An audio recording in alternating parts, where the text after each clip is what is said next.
என்னது என் roll number இப்பதான் roll number எழுதுறியா? நீ கண்டிப்பா அந்த எக்ஸாம்ல ஃபெயில் தான்டா.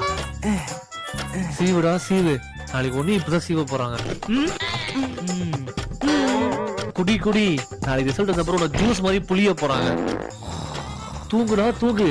இதான் நீ தூங்குற கடைசி நிம்மதியான தூக்கம். Last 5 minutes sir additional paper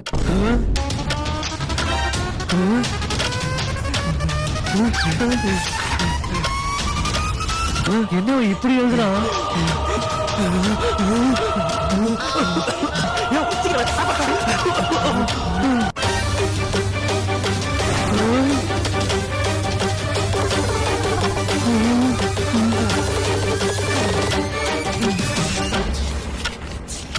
sir finish time ஆயிச்சு அங்க வெடி பார்த்துட்டு